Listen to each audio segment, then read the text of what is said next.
I'd ask you to stand and join me in the Pledge of Allegiance. I pledge allegiance to the flag of the United States of America and to the republic for which it stands, one nation, under God, indivisible, with liberty and justice for all. Thank you, everybody, for your patience. We have a short business meeting, and then we will go into our workshop on town facilities. The first item, is there any public comment from the board? Is there any public comment from the public? Okay. Any announcements? We have 2 appointments. Could you take us through that? First appointment is for a reserve police officer, Ramon Cabrera, and I would ask the police chief to come forward to discuss his recommendation. Evening, Chief. Evening. Trying to stay off your radar here lately. Yeah. I'm pleased to recommend Ramon Jake Cabrera for the appointment of the position of Reserve Police Officer. Ramon's completed the Reserve Intermittent Police Academy in Boylston, which included 345 and a half hours of training in accordance with Mass General Law C-41, Section 96B, and the Mass Police Training Committee standards. Ramon's passed the required employee physical, the physical agility test, and an extensive background investigation. He currently holds an associate's degree in criminal justice, which he earned at Quinsigamond Community College. And if appointed, he'll be required to undergo a rigorous field training program that will allow for an extensive evaluation. The evaluation process as he proceeds through the reserve field training program provides our personnel with an accurate assessment of his competency, work ethic, interpersonal skills, integrity, and honesty. Ramon's a very kind and likable young man who exhibits a strong work ethic and who has a keen interest in pursuing a full-time career in law enforcement. In addition to his other attributes, he's trilingual. He speaks Spanish, Portuguese, and English. I strongly recommend Ramon for this position, and I firmly believe that because of his educational background and training, in the training he'll receive going forward, that he's going to be a strong candidate for a full-time position, which is obviously always always my agenda, my hidden agenda. I'm looking for good Not people. very hidden. Not very hidden, right. So that's it. Ramon, you want to come up and I'll introduce Ramon. He's kind of a handsome guy, actually. Hi, you're welcome. As you all know, my name is Ramon Cabrera. I was actually raised in Clinton. I did know a little bit about Lunenburg when I played sports like football, basketball, of course. So that's how I know Lunenburg a bit. Growing up in Clinton, I did go to elementary school and high school. We moved a lot when I was a kid. We moved a lot from Miami to New York and to the Dominican Republic, where my family's actually from. We moved a lot because my mother and father tried to find better opportunities for work. Growing up, I was always undecided on what I wanted to do. So one day I went to New York with my family and I met up with a cousin of mine. He's now a sergeant out there, and he took me around the area, and the form of respect that he had, I was just proud of him, and from there on I fell in love with his job and wanted to follow his footsteps, so to speak. Maybe one day I could be a sergeant, detective, maybe even a chief. Maybe when he retires I could take him. But yeah. Okay. I move that we approve the appointment to Reserve Police Officer of Raymond Cabrera. I second. Any discussion? All those in favor? Aye. Aye. Congratulations, welcome aboard. Thank you. Thank you. Appreciate it. Thank you very much.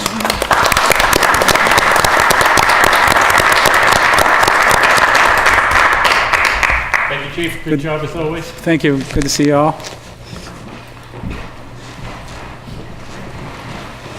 Another appointment? Yes. The second appointment before you to ratify tonight is for a interim local building inspector, Donald Farrar. And this would be to temporarily replace Andrew Hudson, who was the local inspector who was filling in until we found someone. But this is a temporary solution until we find someone permanent.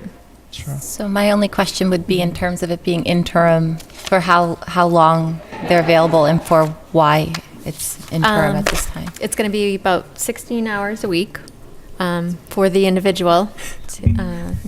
Sorry, and Adam it was will getting be probably, I mean, we hope less, but we're trying to possibly work with another town to do a shared position. That's a good idea. So because we're having a real hard time filling this position as well as the building commissioner position. So we're trying to work outside the box. So That's both a great those jobs idea. are still posted, and we're still recruiting Yes. for both of those positions. Move we And is approve. Gary Rose still working at all? He will still be our building commissioner for the time being, but it will be very, very limited. We will not Just- let him leave. Well, yeah, the poor guy. But it will just be to sign certificate of occupancies, and this person will do the inspections. Okay. And so which town are you working with? Are you working with more than one town?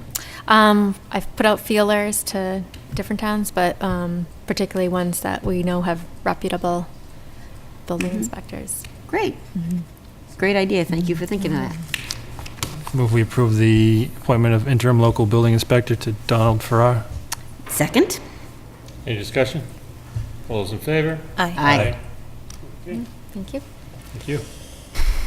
Let's see, we now need to vote on the opening and closing dates for the May 4th, 2019 annual town meeting warrant.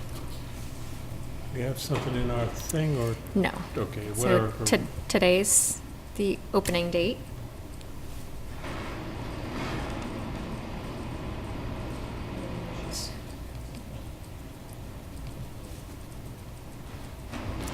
March 21st at 6 p.m.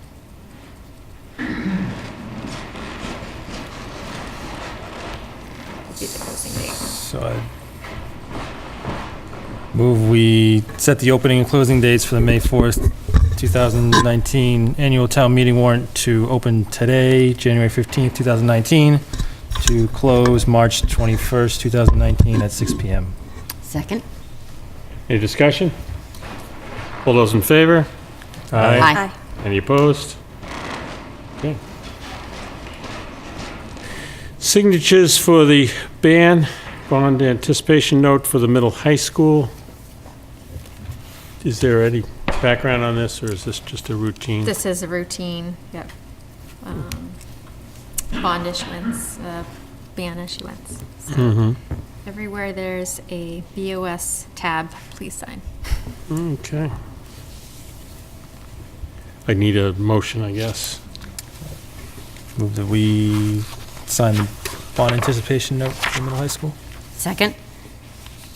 Any discussion? All those in favor? Aye.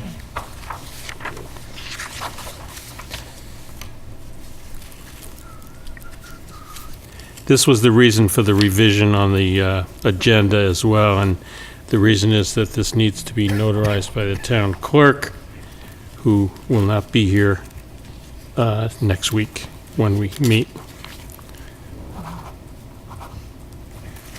Am I right about that? Correct. Okay.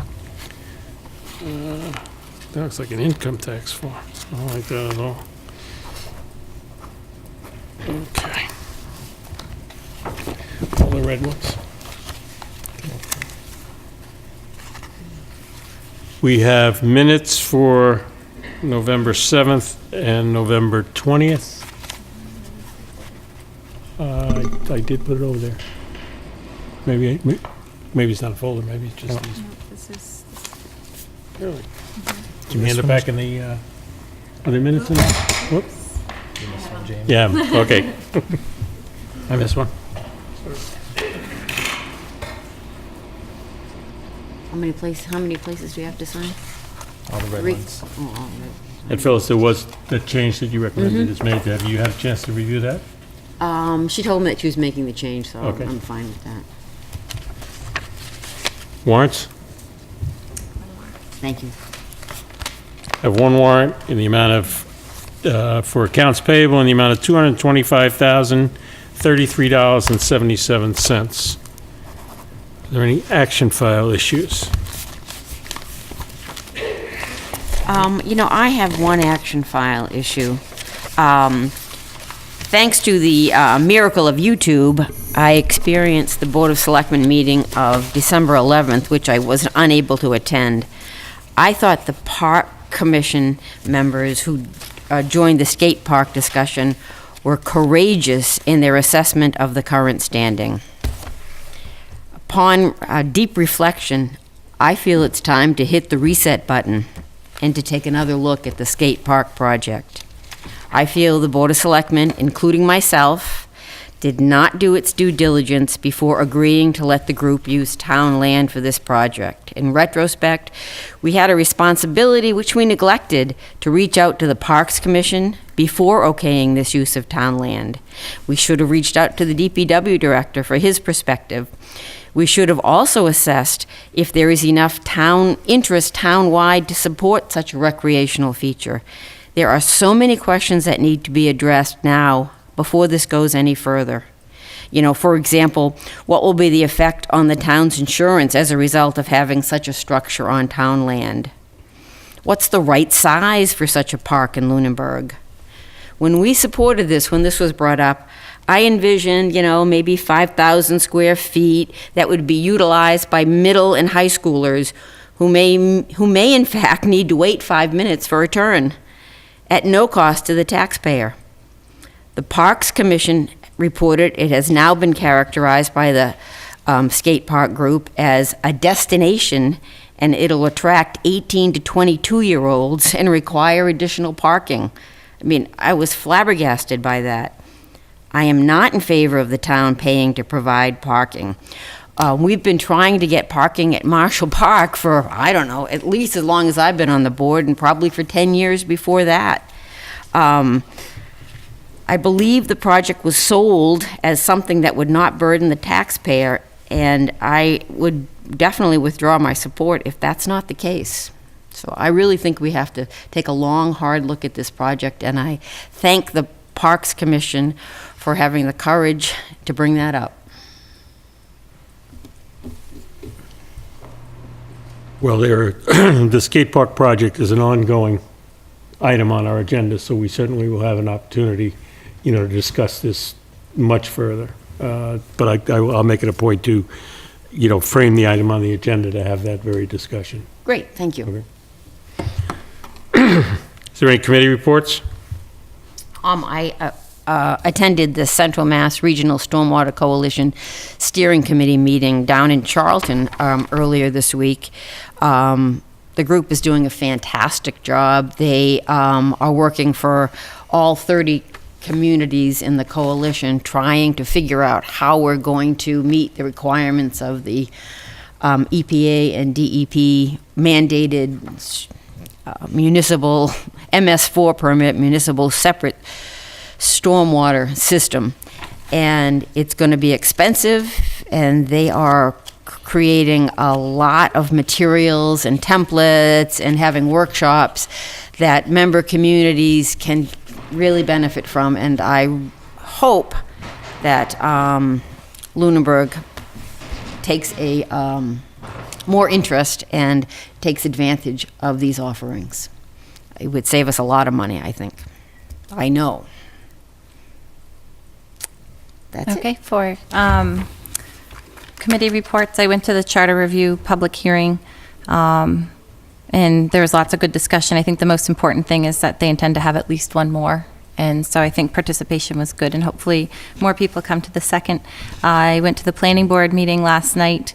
They're continuing to work on their marijuana bylaws, and there's a new solar project on Electric Ave and an interesting barn project on Lancaster Ave. Thank you. Capital Planning Committee just met. I think, Heather, you can give the full report next week, right? So it's spare you the details for now, but that's coming up. And there's an MPO meeting tomorrow that I will attend in Leominster, and I will report on it next week. Okay, that takes care of our business agenda. The rest of our evening is a town facilities workshop, and we've invited, and I appreciate that members of the Architectural Preservation District Commission, the Historic Commission, and the Historic Society are with us. Do any of you have a quorum that you need to call a meeting to order or anything? Architectural Preservation District Commission has a quorum, call our meeting to order. Okay, great. I don't know, do we want to take a couple of minutes to move down, or? I think that would feel more Yeah, comfortable. Yeah. Why don't we just kind of move, I'm going to ask the PAC group to help us move the mics, and we'll all meet at the table down there. How's that sound? All right?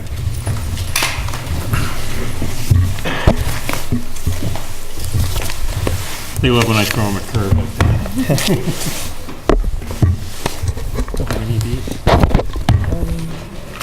No. Is there any in there? No, I don't think so.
You want to give us a wave when you're ready, or are you ready? Okay.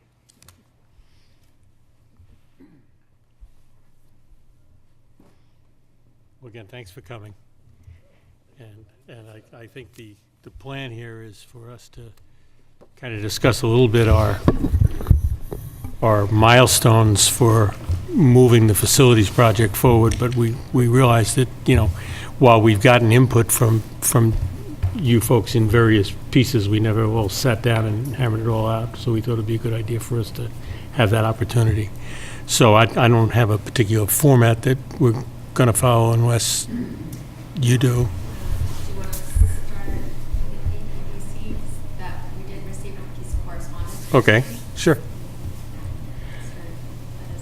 Okay, we did, what was the date on that? It would What? be nice if I knew everyone's name. 'Cause Okay, I'm Brian Corcoran, I live at 9 Lancaster Avenue. and you're with the APDC, okay?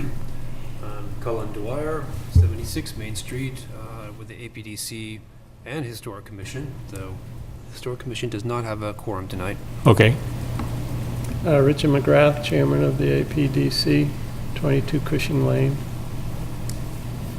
Chuck Venezia, 1402 Mass Ave, President of the Historical Society. Bill Tyler, 5 Graham Street, Vice President, Historical Society. Thank you. Katie Adams. Do you know us? okay, so what Heather was suggesting is we received a letter from the APDC dated August 26th, 18, which pretty much outlines a dilemma that we were all aware of, but they are doing their job and going on record informing us that under their rules and regs, their Section 2 of their bylaws, they're finding that the town is in violation of the APDC bylaws with regard to the old primary school in terms of demolition by neglect, and potentially on our way to being in violation of the same bylaw on the Brooks House. All right, now I don't know, do you want me to read the specifics of the letter, or maybe better if you just tell us what? Yeah, if you could read the letter, that. Sure, I'd be happy to. Dear Town Manager and Director of Operations, the Architectural Protection District Commission is charged with preserving historical structures in the Architectural Preservation District established by bylaw in Lunenburg. To that end, it is my duty to inform you that the town is in violation of the APD bylaw with respect to the old primary school. The Brooks House is also of concern. Section 2 of the APD bylaw explains the concept of demolition by neglect. This describes a situation where a contributing property is in the gradual process of demolition without permission from the APDC through lack of maintenance. Section 10 of the bylaw makes it explicit that demolition by neglect is illegal. Page 18 of the APD guidelines explains more about demolition by neglect and how the APDC should handle the situation when it arises. We believe that the old primary school is in a state of demolition by neglect because failure to perform basic maintenance has led to further damage which has compromised the integrity of the building as a whole. If left unchecked, this damage may be too costly to repair and lead to the total demolition of the structure, viz. Bullets. Roof leaks have allowed water into the walls, causing them to disintegrate. Vegetation has been allowed to set root around the base of the building, damaging the foundation. Plumbing has not been properly winterized, causing flooding and damage to the HVAC systems. The APDC requires the town of Lunenburg to take action on these items, as well as any other maintenance items that may be required to prevent further deterioration. It is furthermore our opinion that the disuse of the historic buildings is and will remain a disincentive to their maintenance. We feel it is consistent with our mission to recommend that the Board of Selectmen return them to use. The Building Reuse Committee put considerable effort into finding a way the town could use the old primary school, but in the end declared it surplus along with the Brooks House. Since that time, the town manager and the community leaders have sought to create an overall redevelopment plan for the downtown that would retain possession and control of municipal properties. While their intentions are laudable, they have failed to produce any acceptable plan for how these buildings will be used and thus preserved in the future. Meanwhile, the old primary school has continued to deteriorate, and the Brooks House may soon suffer the same fate. The APDC therefore recommends that the Board of Selectmen seek to lease or sell these two properties as soon as possible. Respectfully submitted, Richard McGrath, APDC Chair. So we are, as a town, on notice that we're in violation of the bylaw on at least one property and perhaps getting close on another. Yes, yeah. Mhm. We thought that, we've been discussing it, and there's been differing opinions in the commission as to the approach. But with the, as a model, the Jones House was slated it was demolition by neglect over there. It had been let go for a number of years as the town rented it, and the Susan Brown House on Mass Ave was in the same condition. And there was a lot of opinion in town to tear those two historic properties down, but they ended up selling them and putting them back on the tax rolls, and the people that bought them fixed them up, and they're still there and part of the town today and part of the history. So in our discussion, I came to the conclusion that that could be a model for the primary school also, that it could be sold, put on the tax rolls, and the town washes its hands of it. It's no longer a concern. It's not in violation of the bylaw, and the history remains. May I ask a question? Yes. Wouldn't it still, under someone else's ownership, be in violation of the bylaw in its current state? So if I purchased it, then Yes. now I'm in violation of the bylaw? Yes. With the Jones House, the Jones House was sold, and there were a number of stipulations that the Historical Commission had put on the sale of it, that it was to be fixed up, and there was details of what they had to So do. buyer of the property would be Yes. required to maintain the structure? Yes, yeah, and fix it up to a... Not just maintain, but fix. Right, yeah, they had to fix it to a certain standard. Yeah, I was on the Historic Commission when we finally got that deal to go through. We Yes. went out for RFP once and got no responses. Yeah. Because I think we asked for too much money or something. I think it was for sale for like $53,000 or something, ended and up there was getting, no like, response. 10,000, I think, we finally got Yeah, it for. 10, 15,000, something like But, that. yeah, it was a lengthy document that called out all the things, Yeah. down to the trim and the shutters and the roof that Yes, that yeah, the buyer gutters. had to do to it Yeah. to fix it. Yeah, and then the Historical Commission had periodic inspections to see that work was being done, and they did a really nice job fixing that place up, making a home for themselves. So, Was there any incentive to the buyer other than just a lower price? just the lower price, that was it, yeah. And they had a love of the house and an appreciation of history, so they were interested in fixing it up and saving a lot of the details of it. So I guess one of the things I wanted to accomplish tonight was to just speak with you all about kind of each of the buildings and see if you had any ideas about a correct process, or how can we go about trying to save each of the buildings, because I think that'd be the goal first, is to try to save them, and if you can't save them, then what's next? But what steps would you like to see taking place for each one of them? And if we can't, Plan A doesn't work, what's an acceptable Plan B? So, for the Brooks House is a lot similar to the Jones House. Yes.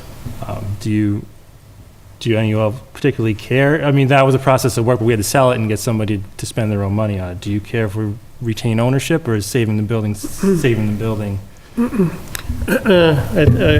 Personally, I think they're better off being sold, and the town owned the Jones House for years, and it just deteriorated over that time. The people that rented it didn't know maintenance on it, and it ended up being a problem and very close to ended up being demolished.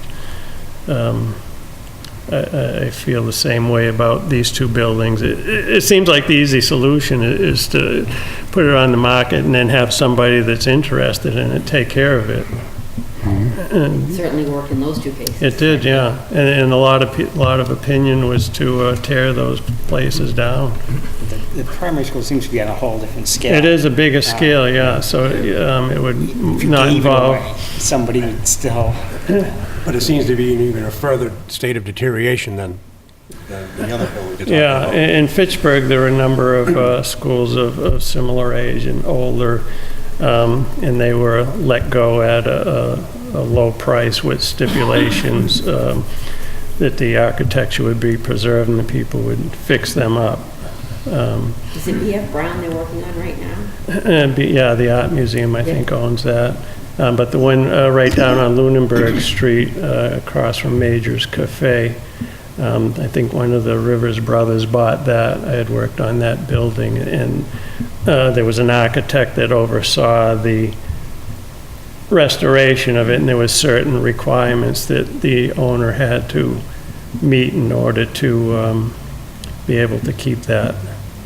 And once he met all the conditions and the place was fixed up, they signed off on it. But it ended up, it was a beautiful building, and he's using it for a warehouse. It's not like somebody moved in there, so it didn't really add to anything in that sense. In the school in West Fitchburg, an artist bought that and turned it into a studio. That was a beautiful brick building. And it was vacant for at least 10 years, and they went in there and they fixed that up, so that went back on the tax rolls. And I'm assuming Fitchburg is letting these places go very reasonably. I think those went for basically nothing, with the stipulation that they would be saved. Does the town have a plan for the building at this point? Let's talk a little bit about the history of, building reuse, all right? The building reuse committee was put together when the town approved the construction of the new high school. And it was even before it was built. It was in the process of, we're gonna build one. And the thought was, here goes another building up that's gonna make an existing building or group of buildings less used. Let me say less used as opposed to unused, all right? And the thought was, let's take a look and see if what we can do to reuse those buildings. And at the time, I think the original charter included the senior center and didn't include one of them, whether it was the Brooks. I think the Brooks House, right? Yeah, and then kind of in the first couple of meetings, the senior center kind of said, we're okay where we are. We think we have the right size. We think we can grow, we're okay even into the future. Leave us out of this. We're utilizing. And so that one came off the list and one went on. I guess it was the Brooks. I'm not really sure. So at a very high level, the discussion is, we have somewhere around 80 to 90,000 square feet in the 5 buildings that consist of the old primary, the T.C. Passios building, the Brooks House, the Ritter, and the Town Hall. And we asked at that time the town manager and the employees how much space they needed to do municipal work. We asked the school, what did they need for administrative space other than what lives in the school, like the superintendent's office and some of the special eds, et cetera. And we came up with a number that was in the 20 to 30, depending on different times we did the study, 1,000 square feet that they needed. So at a very high level, without being specific, we said we probably need about a third of the space the town owns. And then we went off and said, okay, and it was kind of a cross-functional group. There were people from Historic Society, there were people from Planning Board, there were people from the Selectmen, there were people from the school committee. And we did some... Commission. Excuse me? You said Historical Society. Sorry. Historical Commission. We did have a conversation with you, which I'd like to get back to, because I was surprised by the result of that, but okay, we'll get back to that. And we looked at various possibilities, and frankly, just to kind of be correct in the process. I happen to have sat on that from the beginning. I think you did as well. The first plan was to try to shoehorn municipal offices into the town hall and declare the other 4 buildings underutilized. And for a lot of reasons that came out through the TAP-A study, that wasn't going to work. So then the second thought was to build on the Ritter building and make that our municipal office space, and the other 4 buildings become unused. And then the final place where we got was to use the patios for that purpose, and then leave the other 4 buildings as underutilized. What do we do with them? So I'm starting to get to your question.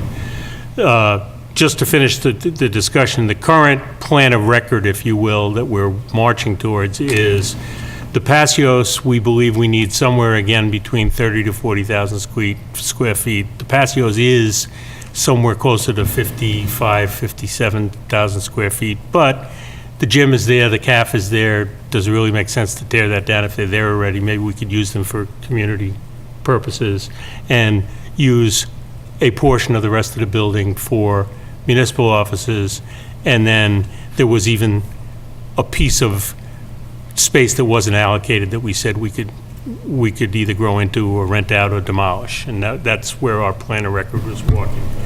So in that process, we would ultimately move municipal offices out of the Ritter, leaving that vacant. There's nothing in the primary school at the moment. And there's one, there was the school facilities director was in the Brooks house.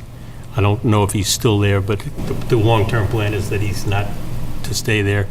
The Ledger was renting some space in there. They've since moved on, et cetera. So in effect, what we're saying is that, to answer your question, the town doesn't have an immediate plan right at this moment for the Ritter, the Brooks house, or the old primary school. Or town hall. Or town hall. Now, we heard loud and clear that people love these places, didn't want to just tear them down, didn't want to raise, and there's also the idea of what do you do with them? Do you sell them? Do you lease them? And we had several attempts at town meetings where we got partial approval to keep going forward on studying and drawing up plans, but not approval to actually, Do anything. Well, we did put an RFP out and we got no response. But it was a short term. It was a short-term RFP and it didn't have any incentives, and we didn't do any thought to who might be best motivated to look at any of the spaces. So that's kind of where we stand now. And what I think we're at is, I don't believe that anybody has a strong feeling that we have to demolish anything or we have to use everything. We're trying to get ideas that we can go forward with as to how do we best utilize the space, but at least we utilize it, because otherwise you have a vacant building and it's hard to get the town folks to invest in doing repair and maintenance if you're not using it for anything, And hopefully.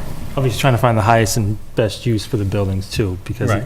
the most important thing is that people keep an attachment to them, keep caring about them.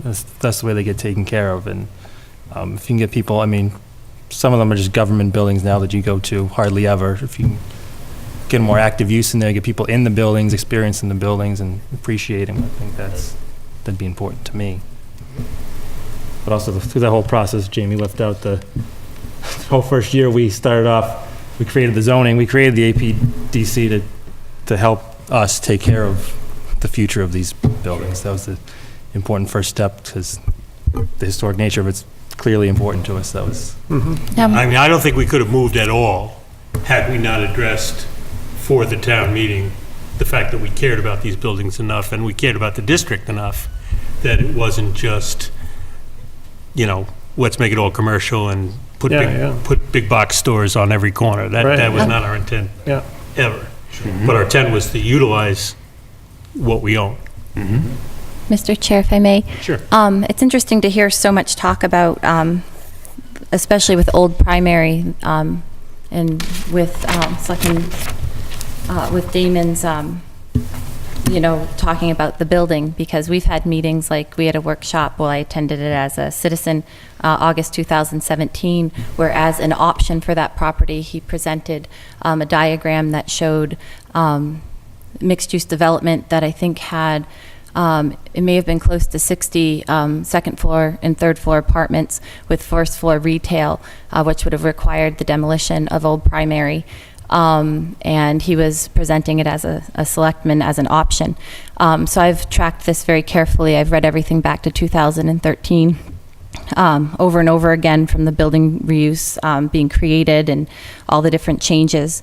And there's certainly been a push. I've gotten slideshows from the presentations that people made at Building Reuse Committee meeting minutes, and went through the slideshows.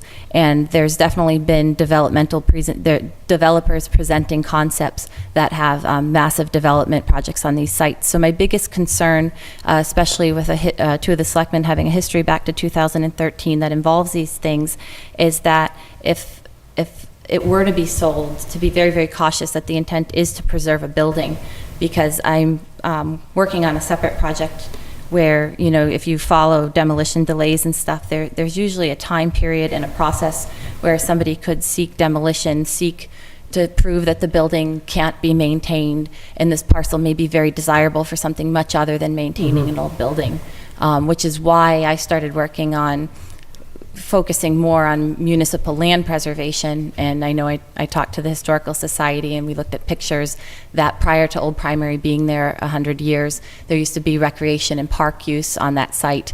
And I started advocating for increased open space, and that might be a parcel for improved town green, something that gives you a historic feeling, but sort of sacrifices a building. So I became a huge advocate for looking at the potential that the land has to the town beyond a building, having feared seeing these diagrams of massive development projects in town center. So selling it, to me, I feel like could be a really risky process.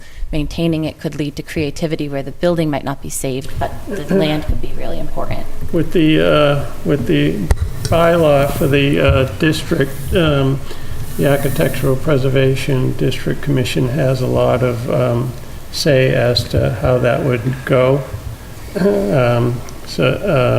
It couldn't be torn down without our say. We have the final word on whether a building can be torn down in the district. So, and as far as tearing it down, so it could be torn down if approved, and then anything could go there. Yes, the APDC could approve its demolition, and one circumstance where we might approve it is if somebody was able to demonstrate that the building is too far gone, and that it's just impractical to try to restore it, which is exactly why we sent that letter to you, that we wanted to make sure that it didn't slide too far. Now, do you have some say on what would go in that space? No. So just, Yeah, that's kind of a two-layered thing, that they handle the historic part of it, and the planning board would handle the village district zoning part of it, which was also created at the same time for the same reason. And again, to touch on what Ms. Adams said about the drawing that I did, was it was a maxed out build out of what I thought someone could do under the village zoning, just to say this is one possibility. If we get somebody to take the building and fix it up, that would be a priority one for me. But if we can't get someone to take it and it's got to get torn down, I kind of would like to see us not pay for it if that was a possibility. Just have someone do something else with it and add life to town center and keep with the purpose and intent of the village center district and the PDC. I mean, that's... so there are a lot of restriction on what could go there. Well, you could have up to, I think, 60 apartments would be allowed with the current zoning. That was what was in the diagram you said represented the max out what bylaws would allow. So there would be a pathway where a dense project is allowed. To be clear, the bylaw is meant for not a huge building, but density where it only allows retail up to 5,000 square feet a unit, and it requires that there's no single-story buildings allowed. You have to put something on the second floor, which should be residences that have people, shop in the shops, because you don't want a traditional retail strip in the center of town. You want a village center a village environment. We have Mixed shops use. and mixed use and people above. So there's the idea of, creating, some level of density to make a vibrant community, but with that, leaving the open space in the community areas to do nice things. And the Architectural Protection Committee would be required to be involved whether we were reusing it or demolishing it to make open space. Yeah. So you guys would have something to say. And the cost involved would, once you weigh in on, once the Architectural Protection weighs in and a use is, or a rationale is approved, the cost of either redoing it on a developer or someone else's dime, or raising it for open space on the town's dime, would kind of go to either the planning board or town meeting, depending on what kind of decision Yeah. we're talking about. With the town owning it, as we did with the Jones House, there was restrictions on what could be done with the building by who bought it. So if a developer bought it, there could be strict guidelines on the purpose that building would have, right? So a developer could come and say, I want to turn it into condos or elderly housing or some retail with some condos or apartments or something. And the town would have say over that before it was sold. Everything would be in the contract. Did you have a contingency that said that if they didn't choose to maintain or use the building, that they would return it to the town? I don't remember, but that, I don't see why that couldn't be in there. Yeah, I think the last RFP that we sent out in the short term, didn't we required like a bonding to make sure they could finish the project that they started, and part of, if someone had responded, part of the grading criteria was they had the experience and the capital to pull off the project, so it wouldn't be something that got in there, ruined it, and it didn't have any way to finish it. About the primaries, the old primary school specifically, is there some sort of estimate as to where this stands compared to the point of no return, either in time or dollars or percent, or, I mean, if nothing happens in 5 years, is it done? Don't know. Haven't been able to assess it. But there was roof leaks and water getting into the brick walls. Once that starts happening, that it tends to snowball and get faster and faster as time goes by. So. Well, anyway, just to snowball a potential process of moving forward. I mean, we're going to have a 18-month demo delay in town coming up soon. So, in that time, would you see it being helpful or the right thing to do to maybe do a series of RFPs of, start off with criteria that looks for the most, give up the least amount possible, like look for a project that's going to reuse the building. And that'll, if no one responds to it and no one wants it for $0, then I think that's kind of your indication that the building's kind of beyond saving. Kind of, and then maybe you do another RFP where, they reuse the property for something else. Just take it back a little bit, maybe a series of 3 things, and just tick back the expectations each time. But start off hoping that somebody would do something with it. Sure. And if over time realize that maybe that's your indicator that it's too far gone and we got to let it go. If it's too far gone, I want to put a halt in, so we revisit the idea of municipal land in town center and how we could improve the quality of the town center experience. In particular, the tree lightings at the lower common with no parking, no handicap accessibility. Very scary bringing 4 little kids in the dark. Sure, so I picture this land as this improved recreation community space, or this parcel as a potential use. So preserving an old building, I've always worked a lot on history, and that's sort of a core thing for me. So like if there could be a use and that building stays as part of the facade, I like that. I mean, I went to kindergarten in that building. But if we're aware that it's highly likely to have a possibility of demolition, I really don't want to say, well, it's highly likely to demolition, so here's the RFP for this RFP, because then it just pushes that selling the municipal land agenda, whereas if the building has to go, the land has, to me, historical value to the town as being part of these parcels that remain. The buildings have come and gone and they've shifted. This building was moved. So historically, I don't look at the buildings as the most essential part of what it means to town center. The land, to me, is a big, big part of how we use our space. And so I like the idea of preserving any historic building. But if that's not a possibility, I don't know why we'd push to give the land to somebody else where they could potentially put the 60 apartments that the zoning allows, whereas we could put a park. Yeah. Well, you know. They're not putting 60, my- I'm sorry. No, they could, I said could. Well, They and that's could. not, No, they couldn't. and it would still have to go through approval too. That was But that's what me was- saying it looked like I thought it could happen. It So- still has to make it through the approval process of 2 boards, and it's, But they could, they But they could. couldn't put 60 apartments. But that's They what was could in, put- that was close to No, what was in the no, diagram no. that was They could presented at a put selectmen's mixed meeting. use- May I finish? They can put a mixed-use community that has retail and residential that meets the criteria of the APDC and the village zoning district. and whatever RFP. Perhaps could But the land use director tell us how many units would be possible with the zoning on that parcel? Okay. And There's too many factors in. Hey, you're here, Adam. too comfortable. There's just too many factors in what someone would propose to do with a piece of property to say that, I mean, the parcel's not even 2 acres? 2.5, I believe. Okay, so it's not even 3 acres. So 2.5, once you get into parking, building footprint, I mean, apartment size, there's so many variables that what one person potentially proposes conceptually, once they start doing significant calculation, might not bear out in a variety of different ways. So I couldn't say you can maximize at this number because it depends on a lot of different things.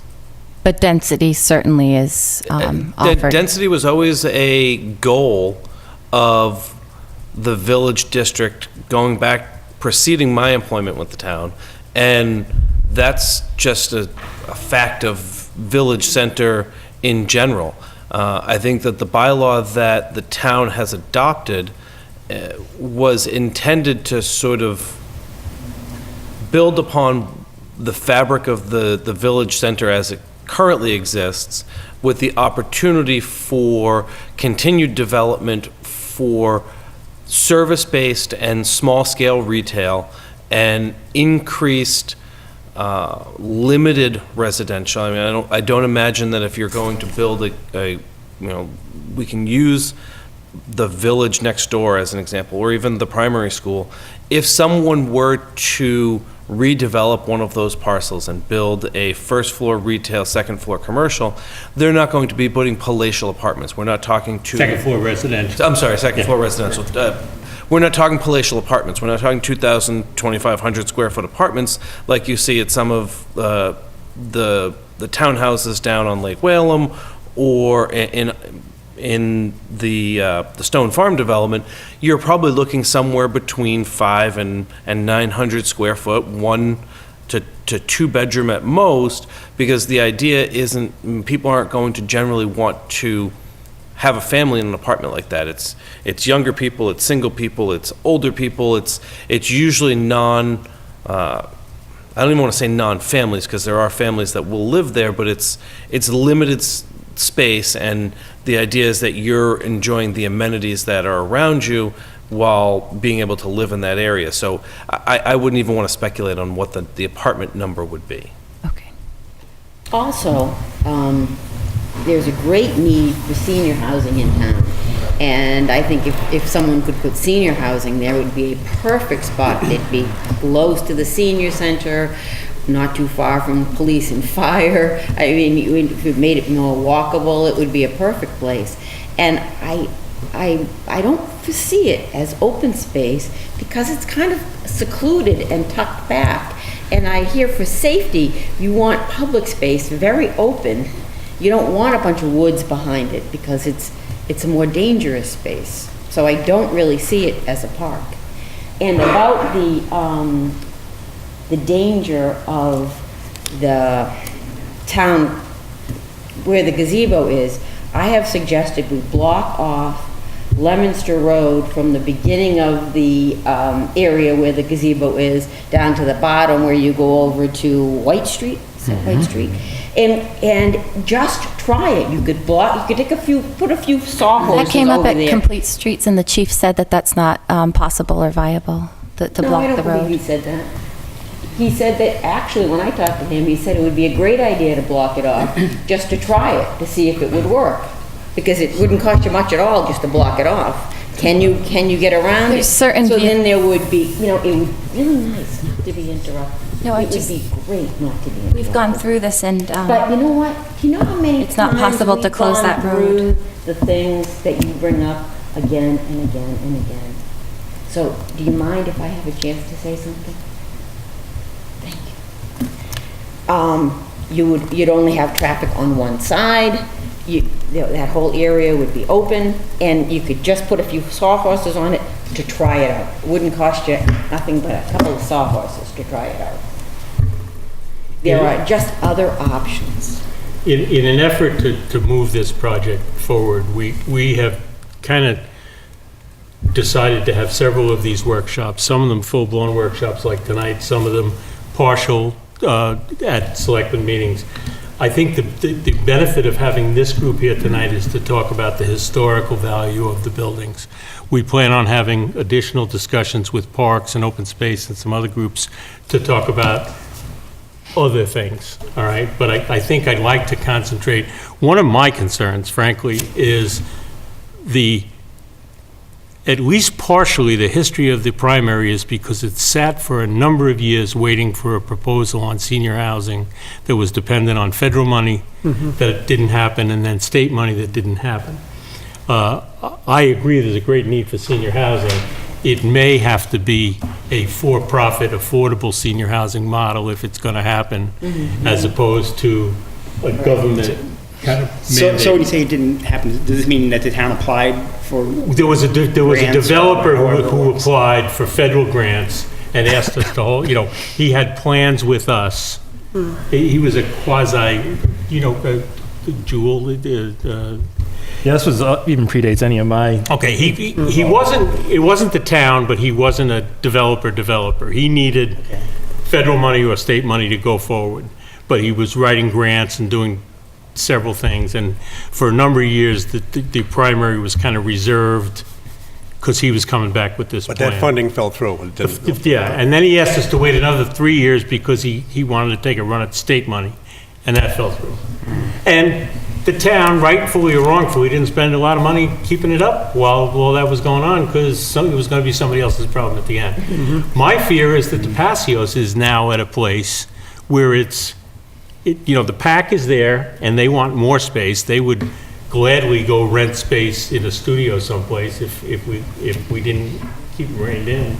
And the superintendent's there, but other than that, the Passios is mostly empty. And I'm afraid that we run the risk of that building being under-maintained. I don't want it to be, and we're working the budgets, but I'm trying to say, let's not do it again. Yeah. So I think while we have this group here, what I'm hoping to do is to talk about a game plan for taking a look at these buildings and being creative about what can we save? Can we save all of them? Can we save some of them? Is there a priority order? Is there a number of steps? And I don't think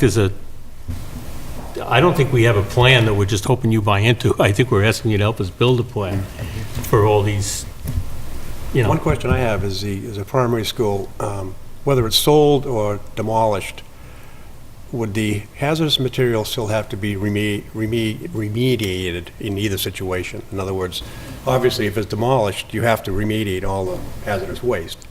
But if it's sold to someone, are they going to have to do the same thing before they do something with it? yeah. Because that's a pretty high figure of like $400,000 of remediation. Restore it, yeah. right. That's almost, even if you give it away, that it's not really free, because they're going to have to. Nothing free about that place. Right. Okay. I didn't hear what you said. Adam just said it would be less expensive for a private group to do it because it wouldn't be subject to prevailing wage. Also, remediation, as I understand it, remediation relative to demolition is a little cheaper than remediation to construction because you're knocking it all down and you're containing the debris as opposed to trying to do construction while you're containing the debris. But yeah, that's part of it. I have a question for Colin, and maybe just anybody else. The Historical Commission was on our agenda. Yes. And I would really have wanted them to participate as a group in this conversation. I feel like that's a huge void in inviting 3 groups and one is missing. Is there a reason they didn't join us? I know that the chair of the Historic Commission said that she had another obligation, that she couldn't make it to this meeting. And there are 2 other members who I don't know why they're not here tonight, and I was disappointed in that too.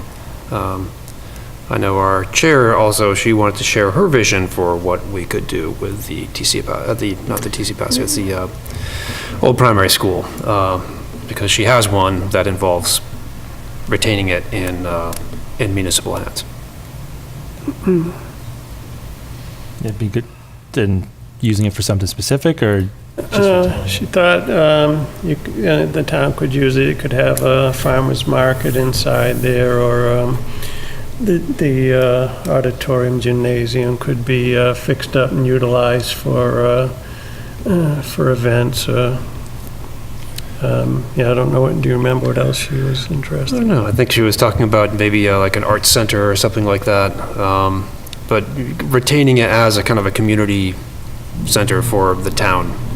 I know that's her idea, and trying to get other people on board, the agricultural commission and whoever else was interested. So, and I think that would be great. Though I also realize that we've looked into these things. Has she done any work with grants, in like studying grants for these type of proposals for space like that? Because I love the parcel there. I've walked it, dozens of times since I've been thinking about it.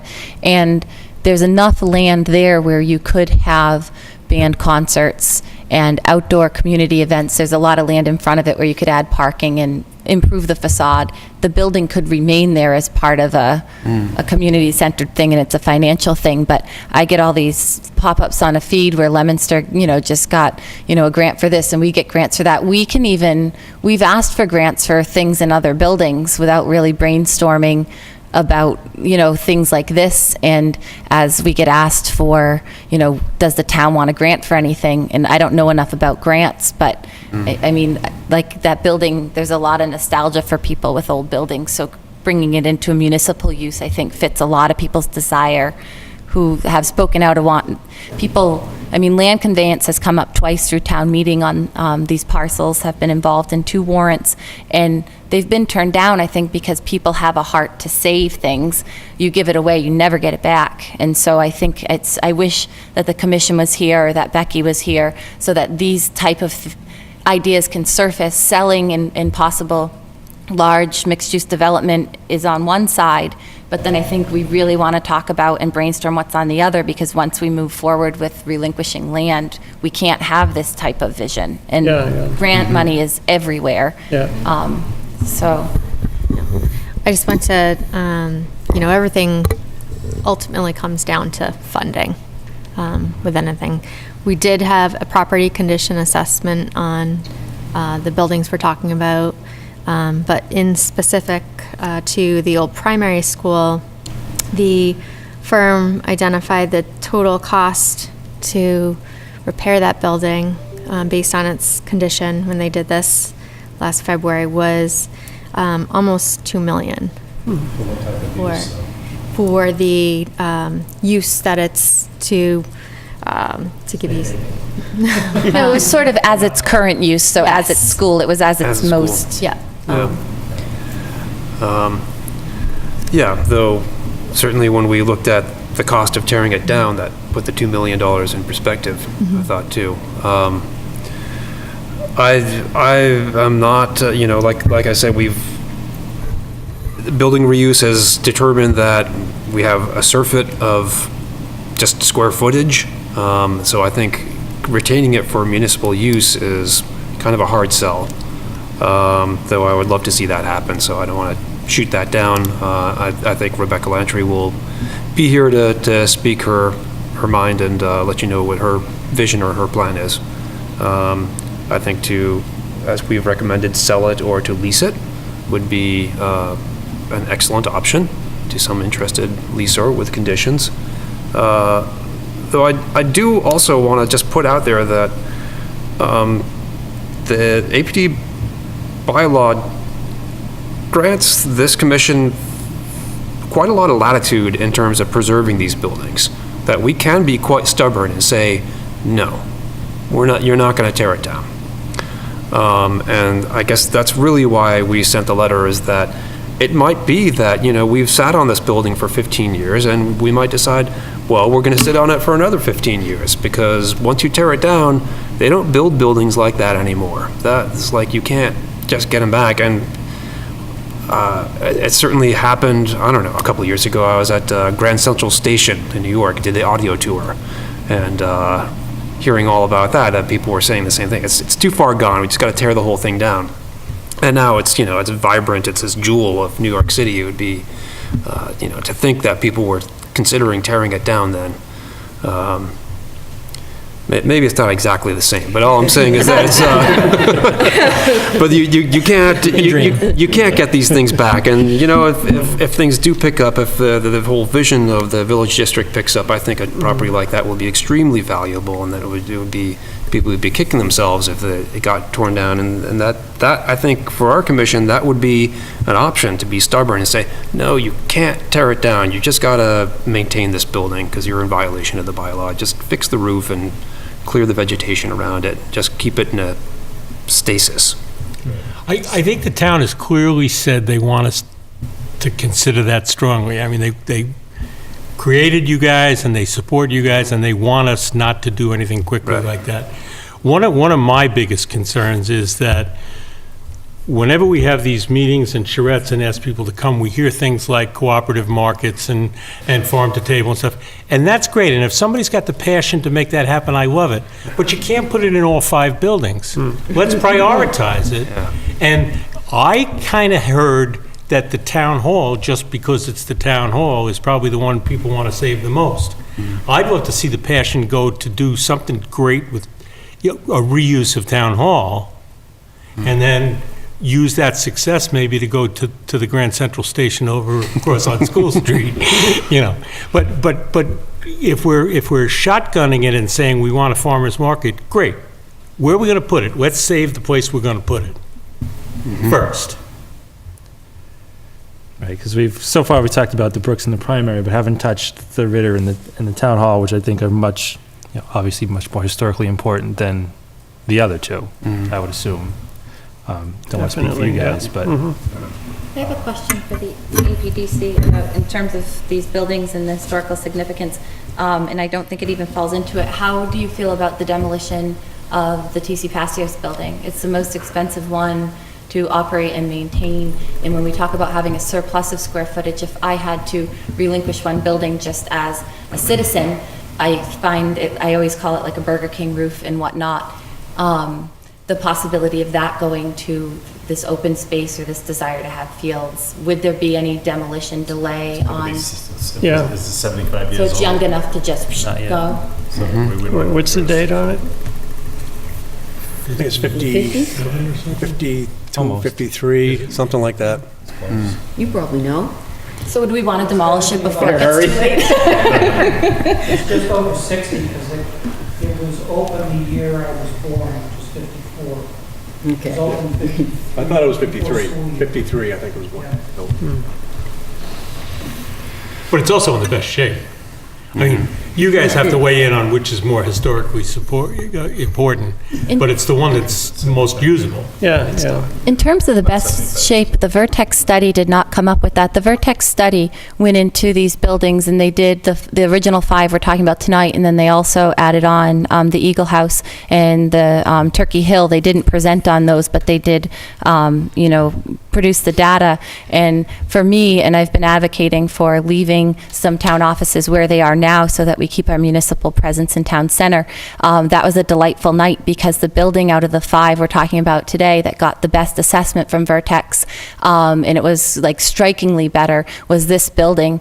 And they analyzed the building from a lot of different angles, and this one got 12% on a 100% scale. And I think it was 1 to 10% where it was considered like a viable building. Anytime you went above 10%, there were problems with the building. But the assessment for Town Hall was 12%. And the assessment for the TC Passios building was that it had over $2 million of immediate needs. And immediate needs were considered a safety concern or something that was completely damaged. So when we talk about a figure like $2 million needed to preserve Old Primary, that building in the Vertex study was cited to need approximately $2 million to operate safely. And so a lot of data just doesn't surface, and I've spent 2 years, like, I guess, just feeling enormous anxiety over the data that doesn't surface. And Town Hall got a really good assessment from Vertex. The Ritter got the next best.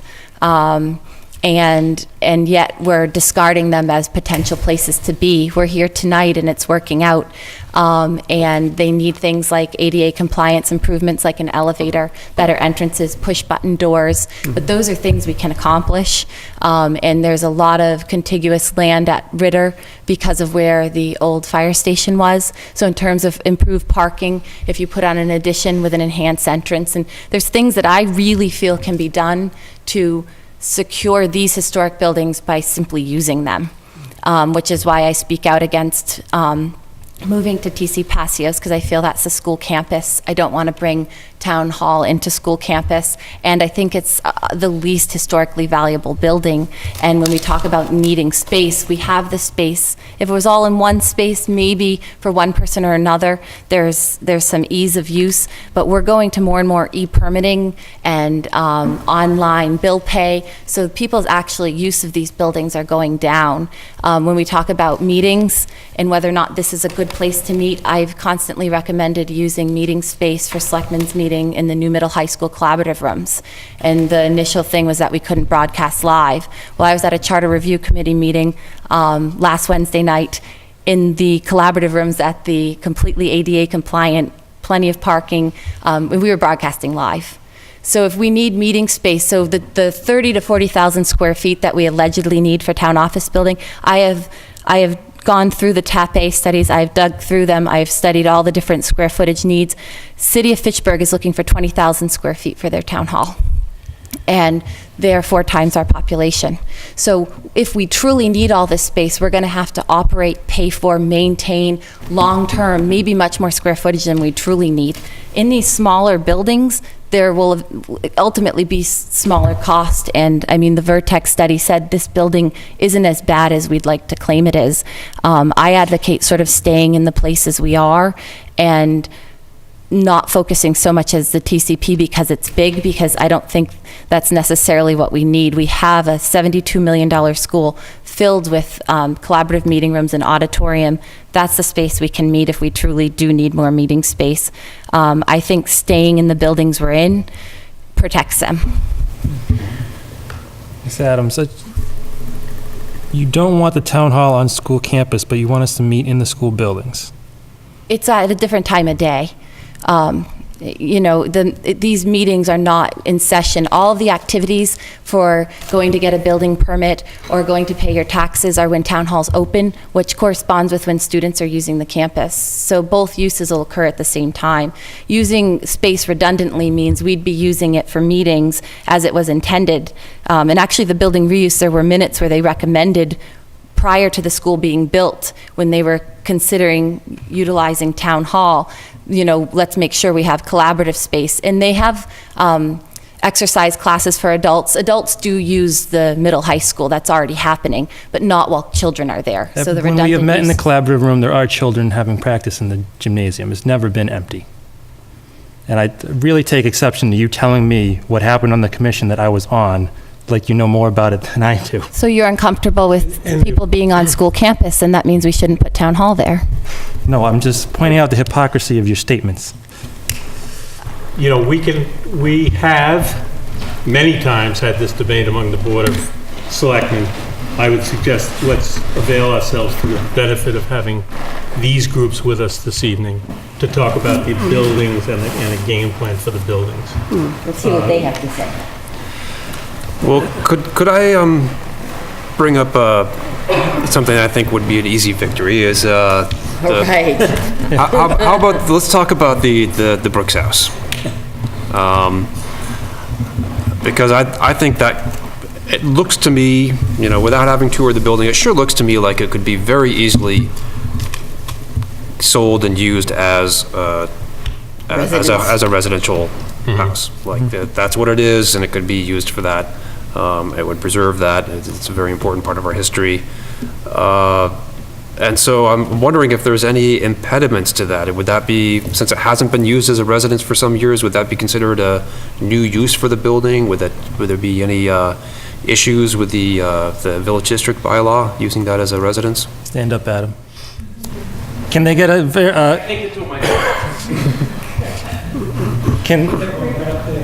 can they get a variance from the ZBA for the single family? So the use of residence has been discontinued, so it's considered abandoned because it's been more than 2 years since it's been a residence. In the village district, you need a special permit to construct a new single-family home. And so it's not a new single-family home. I guess you could get away with a special permit for using it as a single-family home. I think that another glaring issue would be it currently resides on the same parcel as the TC Passios, and the parking lot in the rear that serves the library it's all town owned, so there's no zoning issue with a single owner using uses over between lots. But if you were to go and I don't have the map memorized, but at this point I probably should have a pretty good picture in my mind, but I believe if you look at the detention basin to the right of the library, if you're looking from Mass Ave, the top of slope for the basin itself and the fence are on the TC Passios property, which the Brooks House is on, and that line sort of goes straight back to at or about where the sidewalk is on the TC Passios property, and then cuts back at an angle towards Memorial Drive. So what you would need to do is you need to create a new lot for that house. The house has no access to Mass Ave, so Mass Ave is the DOT-controlled road. You need a curb cut permit from DOT. With the proximity of the library driveway and the middle high school driveway, there could be some safety concerns from DOT on putting a driveway. Never mind the fact that there may not be an adequate space for a driveway with the detention basin, the house the way that it's situated. So you're potentially creating a house that doesn't have parking associated with it, because accessing a driveway off of another driveway gets into easements. Ultimately, could it be done? I mean, I guess anything can be done. There's just some legal and practical obstacles that may create something that would make it a difficult sell, either to the person looking to buy it or in getting through the legal hurdles and political hurdles to create that. And if you did mention that you hadn't been inside the Brooks House, it very much looks like a 1790 house. I won't say I'm a small man, but walking up the stairs, I feel a bit girthier than I practically am objectively, and the way that it's been divided, I don't know that there's a kitchen in there, and obviously all these things can be remedied by somebody purchasing it and doing the rehabilitation, but I think there's a lot of practical obstacles from the perspective of a potential buyer, never mind getting to the point where you can create something that you can actually put on the market to sell. Yeah, it's just, well, the question just goes to, as far as the parking and things like that, didn't we allow for you to account for parking in the village district within a quarter mile of your property? The property doesn't need to be on the property. It doesn't. I think. So we could do an access easement or grant them 2 spaces out of the. There, as I said, there are ways to do it. I think practically the off-site parking was intended for the shared parking amongst commercial uses. There's nothing that prohibits it from being used in a residential use. And again, I think we look at the end user. And again, with the Jones house, that was before you were here, that was bombed out on the interior. Didn't look like anywhere anyone would ever want to live. Yeah.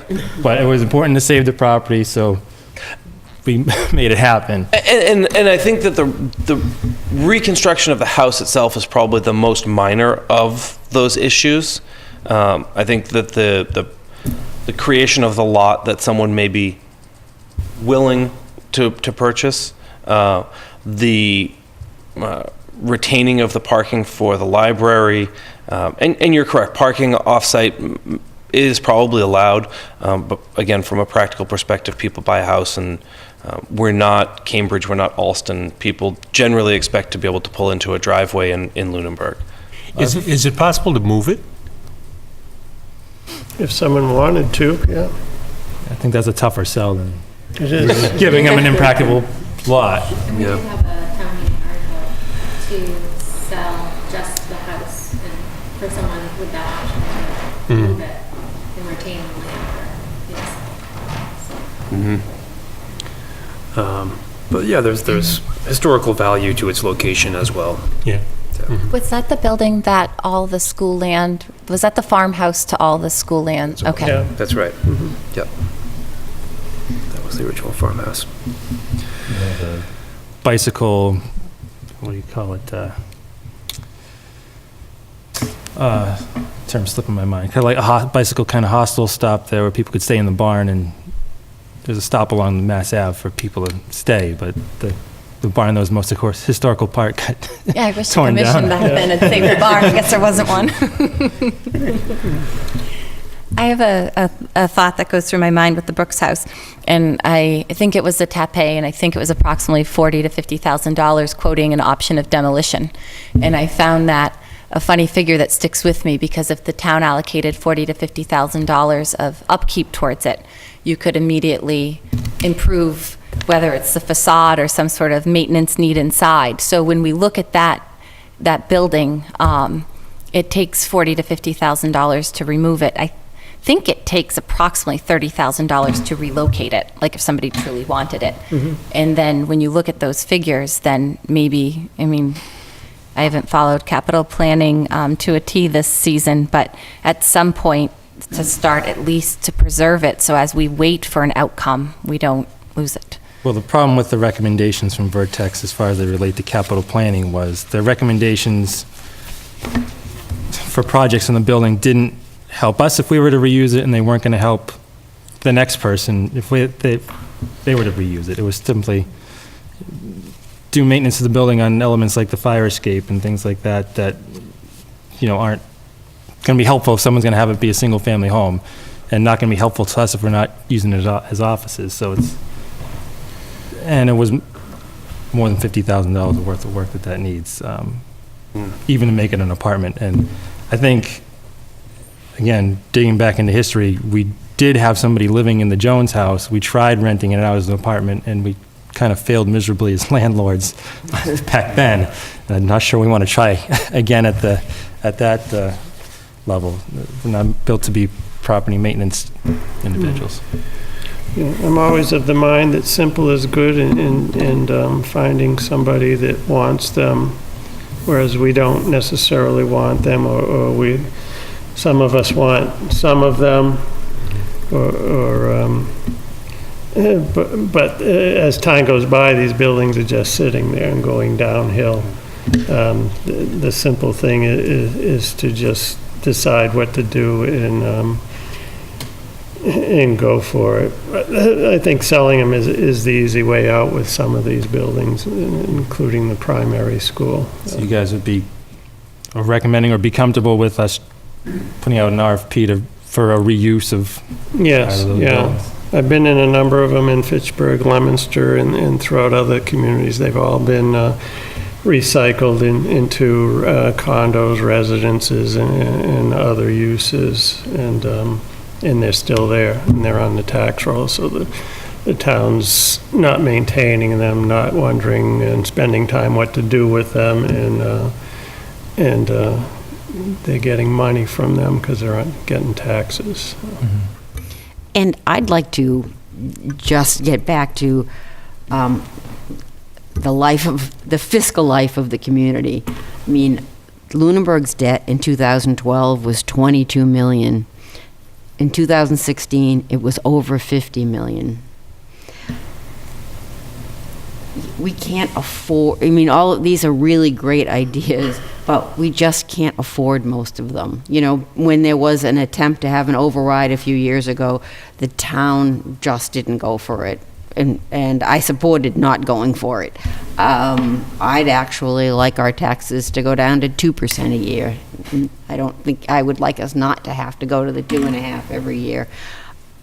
We just, as wonderful as all these ideas are, we have to think about the reality of what can we afford as a town. I went into the town hall today and was met by people banging on the assessor's door because they got their tax bill. I mean, it is the reality. There are people that can't afford to remain in Lunenburg, and a lot of our older citizens who, when they leave, a young family moves in, and now we have more school children to educate, which is, I love kids, but the reality is when we push our older citizens out of town,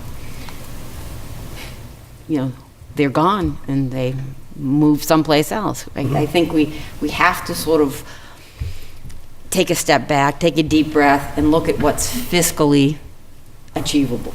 In regards to fiscally achievable, I think it's important to point out that when the school left the TC Passios building, and it was years ago, that needs over $10 million of repair, and some of the analysis of moving town hall there is well exceeding a $10 million move in order to have that be a viable town hall. So when we talk about fiscal responsibility and options, we have to know that as a town, there is going to be a burden in moving town hall to that building as well. There's a cost to all buildings, that included. There's also a burden to retaining town hall as town hall.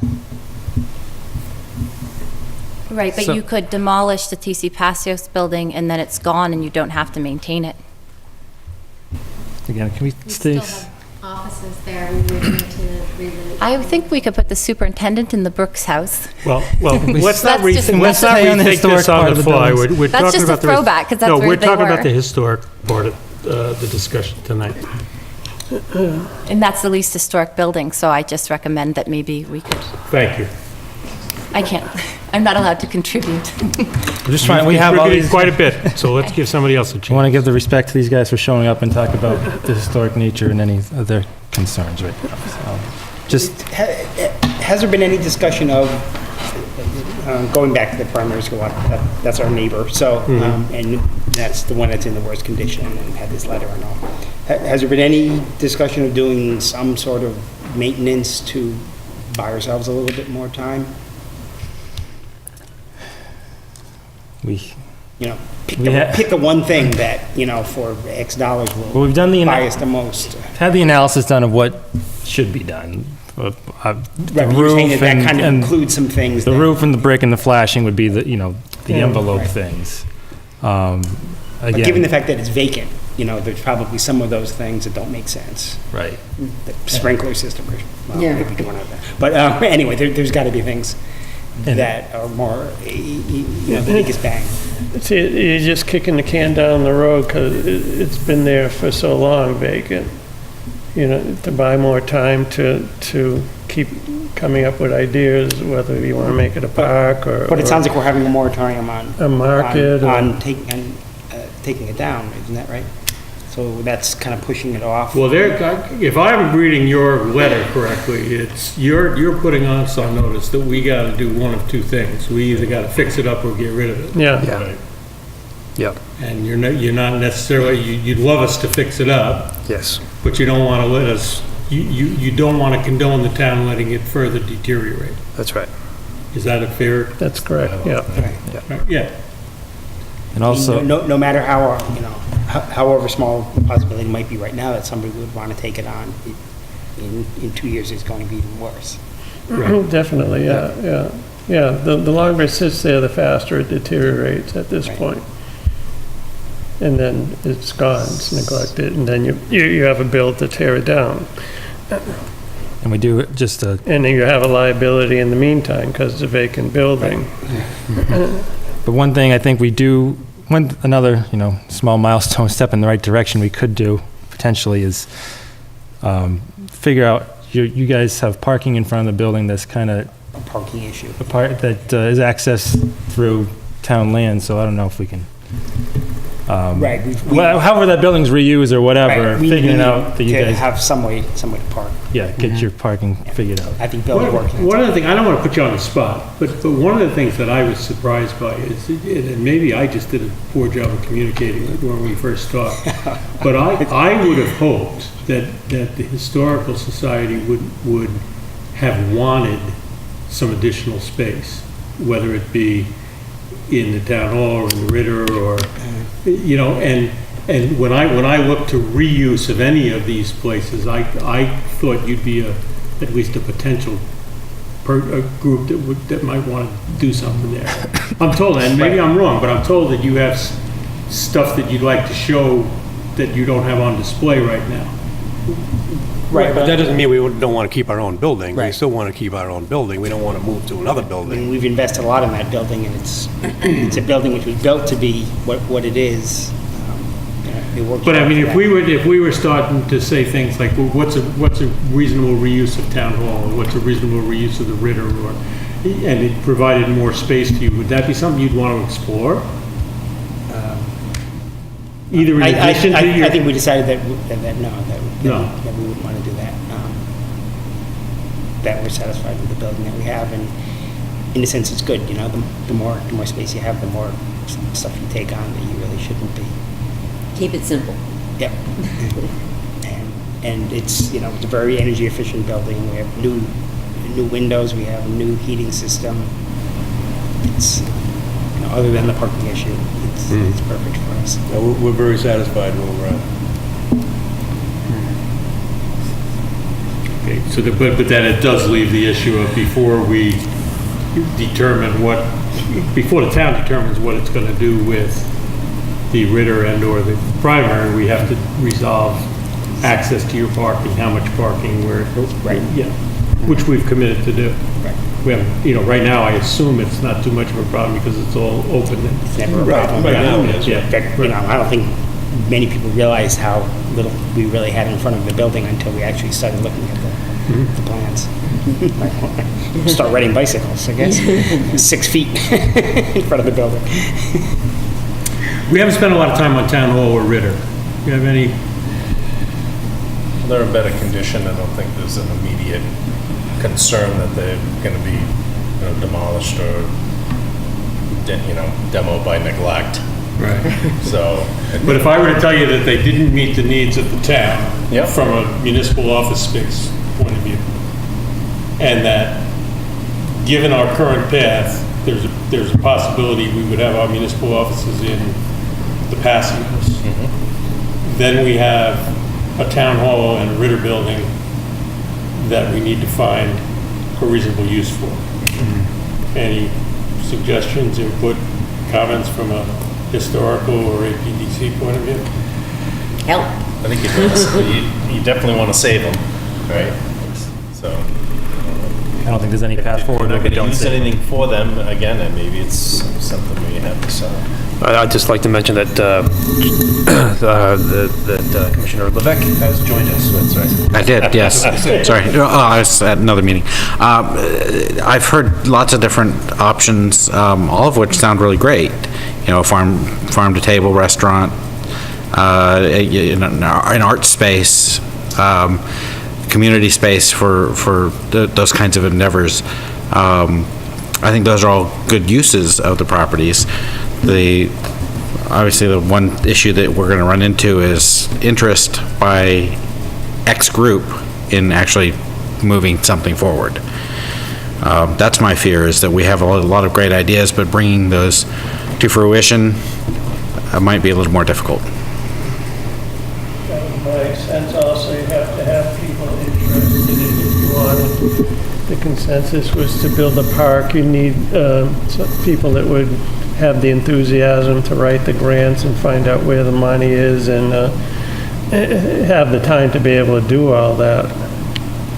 Who has that? You do. And, got the you know, how, enthusiasm. I know a farm-to-table restaurant is a great idea, but, you know, the town isn't in the restaurant business, you know, and you can't make it happen. You know, I know that at one meeting, Selectman Ebersol talked about how great Idlewild Farm is. But, you know, they've worked on that for like, that family worked on that place for like 40 years to get where they are. You know, the town of Acton didn't do that. So that. But again, just to throw out a use that, again, no one stepped up to say that they want to do this or not, but if someone wanted to take, say, the Ritter and put a farm-to-table restaurant in there, and we wrote up the RFP where if you want to have a restaurant in here, it's got to be, you got to use so much local produce or whatever in your menu, and use, write it up however you want to write it up, but is repurposing the building for something else like a restaurant acceptable as long as we save the building, get people using it. Absolutely it is, but honestly, I don't think this building or the Ritter, or really any of these buildings, are very attractive to businesses. They'd rather go someplace else, to a new building, with a connection to the sewer and vents and no restrictions from historic people and stuff. And I think that's going to be it's going to be a hard sell. So I hear about this move to TC Passios with trepidation, because I feel like a lot of these historic buildings that are currently in use are going to be disused and just left in Boulder, and there's going to be more, like, the downtown's going to become more bund. So that's my fear. I think it's going to be difficult to find new uses for these buildings. So municipal use, I recognize there's problems with these buildings, but yeah, from our perspective, I'm concerned about the alternative. But if we could find someone more power to us. Yes, yeah, find somebody. And then, like you say, putting out a request for a proposal, and specifying some of the things that you'd like to see happen, well, that sort of doesn't hurt. Like, all we need to do is agree on what we all think would be acceptable. You shrink your pool of candidates the more you impose. Yeah, but you want something, there's a village district, so you want something happening there. You don't want a junk shop moving in, or something that somebody's using the building a couple times a week for an event or something. No, I realize that, but if you get too specific about the produce, they definitely. have to. Yeah. He was just using an example. Sure. But I mean, returning to the Brooks House, what's the feeling around this table about returning that to use as a single-family dwelling? How do people feel about that? That'd be fun. I'd love that. I think it's a good idea. Yeah. I mean, All right. the fact I think that that's it's the in this best- funny isolated area. I think that's the best chance we have at saving it. That's Right. the most viable building to try and sell. That's the Because lowest it's a house, so you don't have to change it too much, All right, so Mr. Bernie's explained all the obstacles to that, but I think if everybody's pushing the same direction, sounds like maybe it could happen. So, don't want to call them up again, but we have to essentially establish a piece of property, like do a Form A, give a parking variance, or not variance, but assign parking to it. And I think that'd be the two biggest hurdles. But yeah, special permit. And would it have to be a single-family home? Or would that not be That would restricted? require a variance, right, under the current village? Well, Okay, so that could be single or yeah, we just say that's the path of least resistance, because if it's, a shop or something like that, they're gonna need more parking they don't have, and it's gonna take more money to fix up the interior. I think if we get someone to take it as a single-family residence, put the stipulations that they fix it up the way you want it fixed up, and if we have to give it away for free, we give it away for free, but say It Piece comes back on history. the- Yep, and it comes And to back on the McGrath's tax point, rolls. yes. Yeah, it's direct path and back on the rules, yeah. So if we were to do the work with your help, to structure a RFP or something to move that forward, we would, as a town, be complying or beginning to comply with the Yeah. APDC on that property. Sure. Yes, absolutely. What would be required on the primary? Because that's the one you find us in Yeah. violation already. If you're keeping it and maintaining it or planning on, I think demolishing it might be difficult to pass with us. We can get your support for trying to find someone to buy or use it, sure. To buy or use it, yeah. And then, I think if you wanted to tear it down, it just might be difficult to get by us. But there's a Community Preservation Act, which we're not part of. But if we were part of that, we'd be able to get a certain amount of funds to fix that up, or tear it down, make a park, or, you have more choices that way. But I think the consensus with us would be that it should be kept intact. So if you were keeping it, you'd need to pay to maintain it, or sell it. Would the APDC be also in favor of selling just the actual Brooks house and relocating it? Somebody was, I don't know, If there was a potential, where would it go?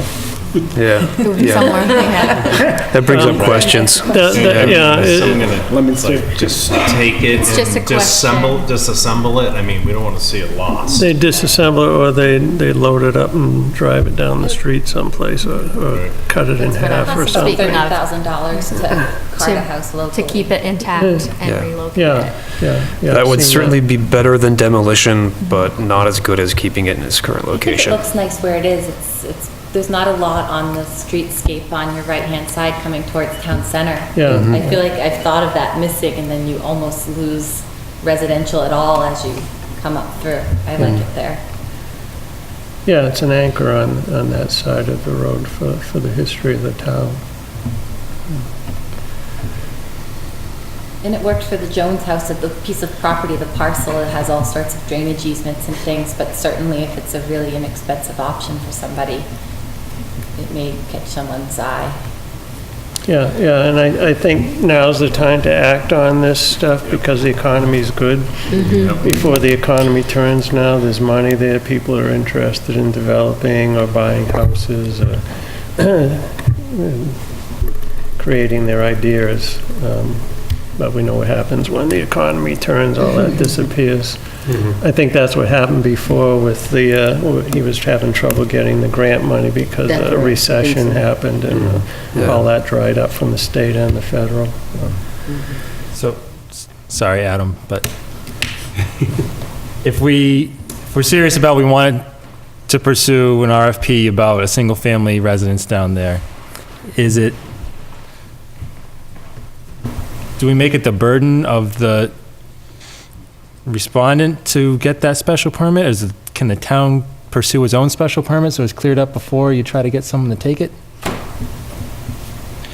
There's nothing that would prevent the town from seeking a special permit on property that it owns. The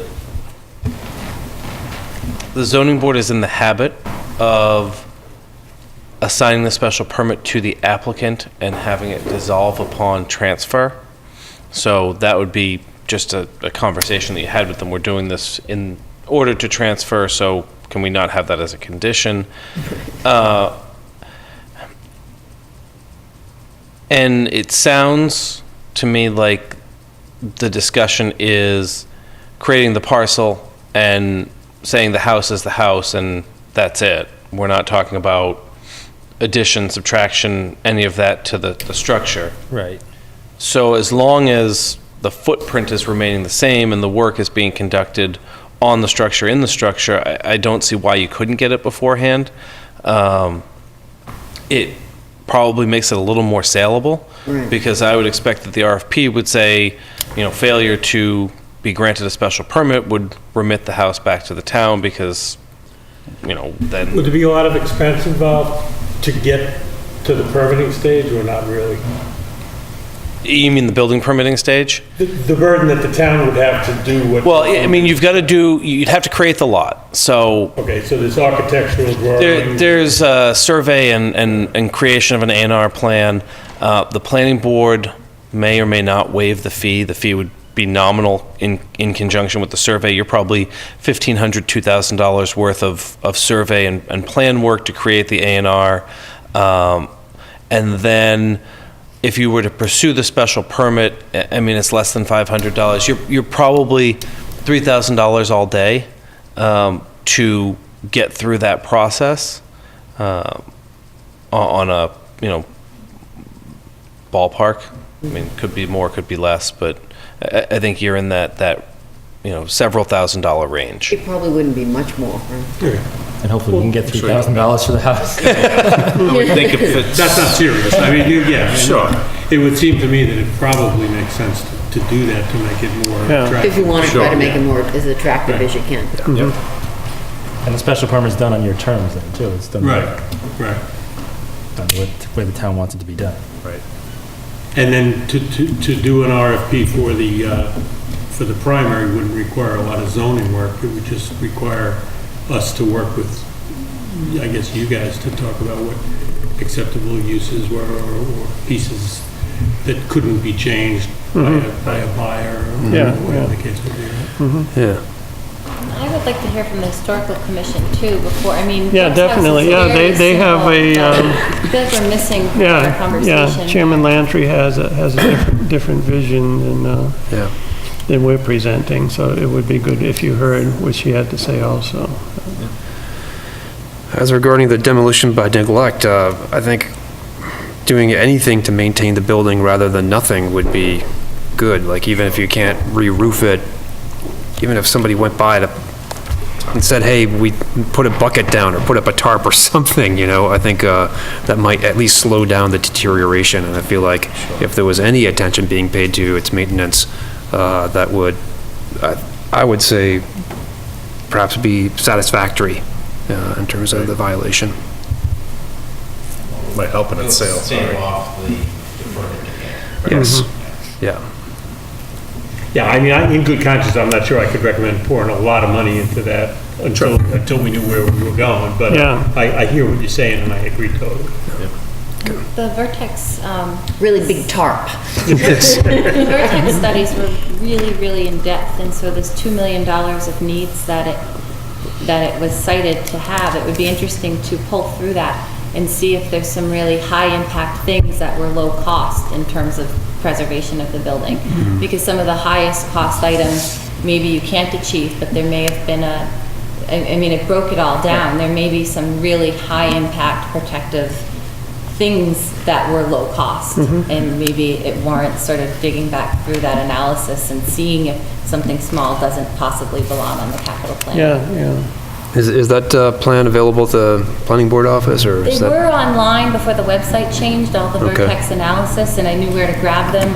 Are all the Vertex studies still available on the website? They should be through the 1,000 documents, everything from what's site was pulled over, so these. VERTEX. Was it last January? When did they present everything? Last February?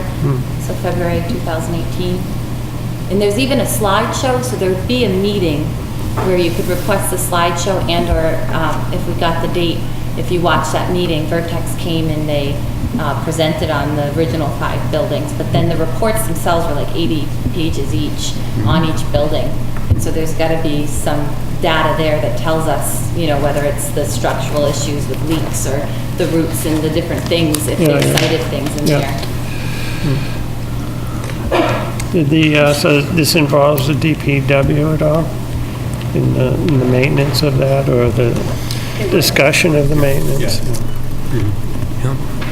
Is Jack aware of the condition of that? I sent him a letter, if you had a copy of that letter. Okay.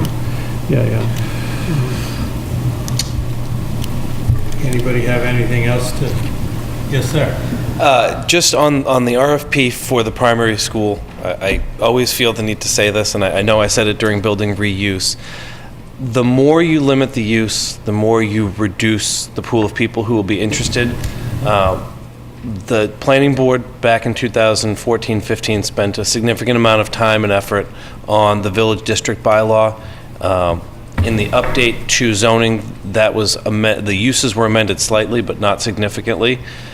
So there's a series of limited uses that are allowed, and I think focusing on the physicality of the building, since that seems to be what the APDC is interested in, may open up opportunities for the redevelopment and reuse of that building that may not be there if you go for a keyhole of specific use or uses.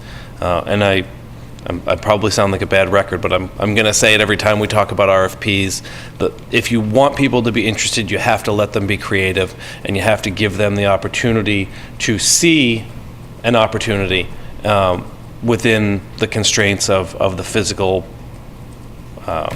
limits that you give them. And just, I know it's early, but would you take any exception to, in addition to the rear or side of the building, if that made it work, if the facade gets saved out of it? I think our jurisdiction is really what is seen from the front, so I think that's probably the biggest part. Do you agree?